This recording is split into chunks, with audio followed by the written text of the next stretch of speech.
About a year into my rock painting journey, I decided to make some larger stones to put at the cemetery at the gravestones of some of my family members. And after sitting out in the hot Sierra sun every day, direct sunlight, for 4 years, these rocks were hurting a little bit, so I decided to do some rock rehab.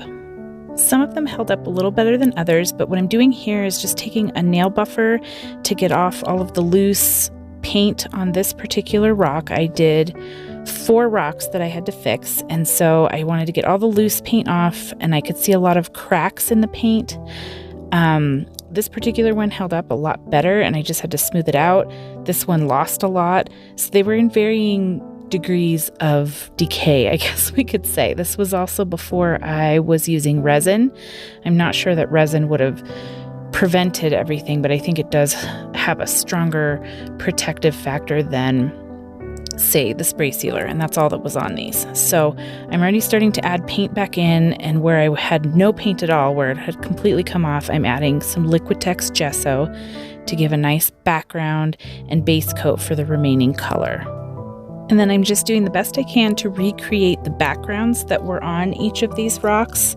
This one held up a lot better, so it was pretty easy to just paint over it and let the black writing and antlers show through so that I'd have them as a spot to just redo it. The only bummer about that is I think my handwriting has improved over the years, and I probably could have improved this if I totally covered up the writing, but I think it's okay because this is the original design, so I'm okay with, leaving it like it was.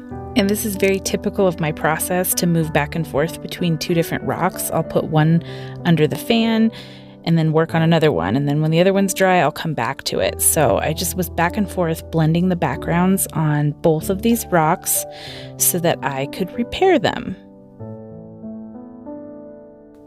This orange and yellow rock that says "Gone to the Happy Hunting Grounds" with the antlers was made for my uncle, who was kind of an ornery old guy, but he had a big heart deep down under all the ornery. And this other one that said "Home" was made for my grandpa, who I never met, so I had a little less of kind of a memory to go off of with that one. But with my uncle, he was into hunting, he was into NASCAR, he was into all kinds of things, and so I just thought "Gone to the Happy Hunting Grounds" was a perfect way to kind of memorialize him.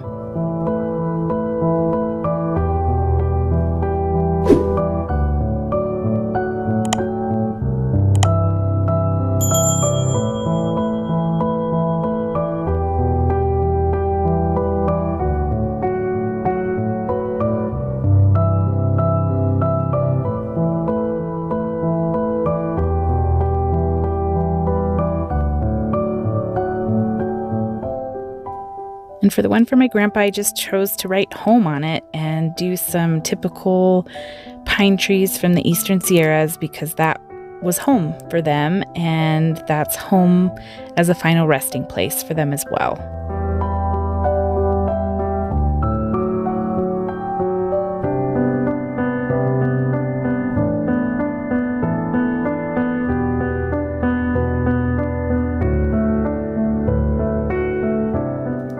The rock that took the biggest beating was the one that I made for my dad, so of course I needed to rehab this rock and really help it along and bring it back to life. And then the rock I made for my grandma I never was happy with because I tried to freehand a silhouette of her and I never felt like it looked like her. So I decided for that one I was just going to start fresh. And I had a nice rock, and so I just gave it a quick coat of Mod Podge to just fill in the little tiny divots that were in it and smooth it out. And then I gave it a nice base coat of Liquitex gesso so that I could get a nice blended background on this one as well.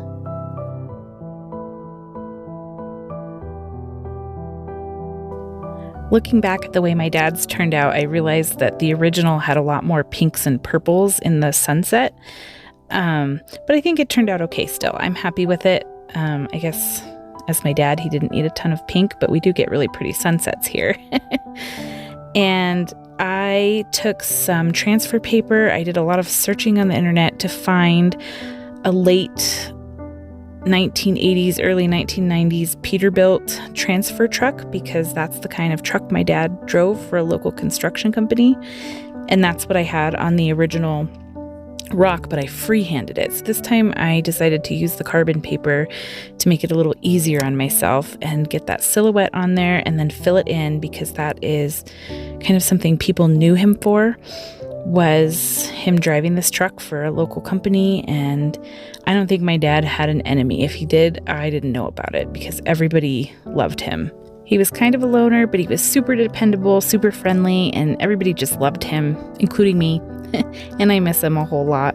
To do the writing on Dad's rock, I used my white watercolor pencil because it comes off easy, and I wrote the word Buttercup. That was my dad's call sign on the CB radio when he drove truck, was Buttercup. It kind of was a play off of his last name, and people who know him by this, and it was kind of an inside name. I had originally done my grandma's rock in shades of pink, but I decided to go for kind of the blended sunset look on hers as well, because it just fits with our local area where they were from, and so I just thought it was a little more representative of the area starting over on this one. So not so much pink, but a good mixture of a nice sunset.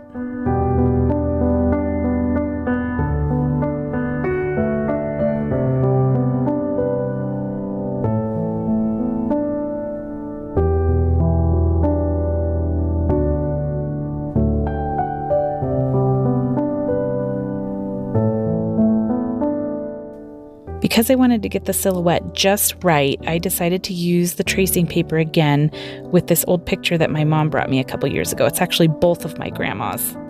This was the one rock that I didn't finish before we left on vacation to go back home and leave these rocks. So I got her silhouette on, and I packed some paint and Posca PC1 MRs, and I was working on this while the kids swam at the pool. I didn't get it on video, but I had a small disaster when I was doing the writing when I pushed too hard on the pen, got a splatter of black paint, tried to dab it up and couldn't, tried to get it off with water and a paintbrush, and took the background off all the way down to the stone. I was able to salvage it with a few well-placed white hearts, thankfully, but I was not a happy camper when that happened, because obviously I didn't pack everything. Then I went to do UV resin in the shade, thinking that I was in the shade and it was super well ventilated. And as I was spreading the resin around, I discovered that the resin cures in heat also, because it immediately developed this skin, and you can see me kind of peeling it off. I was panicking because I was like, oh gosh, it's going to be all lumpy. But I was able to get it all off without damaging any of the paint below, thank goodness.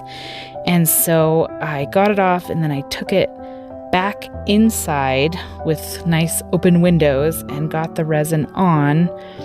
And then I was able to take it outside into an area at the motel we were staying and get it cured to where it was hard. It did have a few extra little bumps in it because I couldn't get all of the resin from that original part off.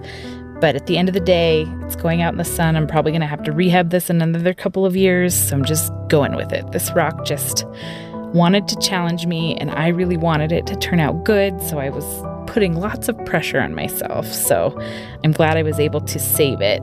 This is what hers looked like prior to the resin, because when we took them to the cemetery, it was kind of that golden hour, and I didn't get the best picture of hers. So here are all the finished products, and we left them at the cemetery and kind of brought our little family plot back to normal. And I'm glad I was able to rehab these rocks and get them back where they belong. So if you ever come across a rock out in the wild that has a bit of wear and tear, what a nice gift to be able to rehab it and put it back out for someone to find. Thank you so much for stopping by to watch. I hope I gave you a giggle with my little adventures, and I'll see you next time. Take care.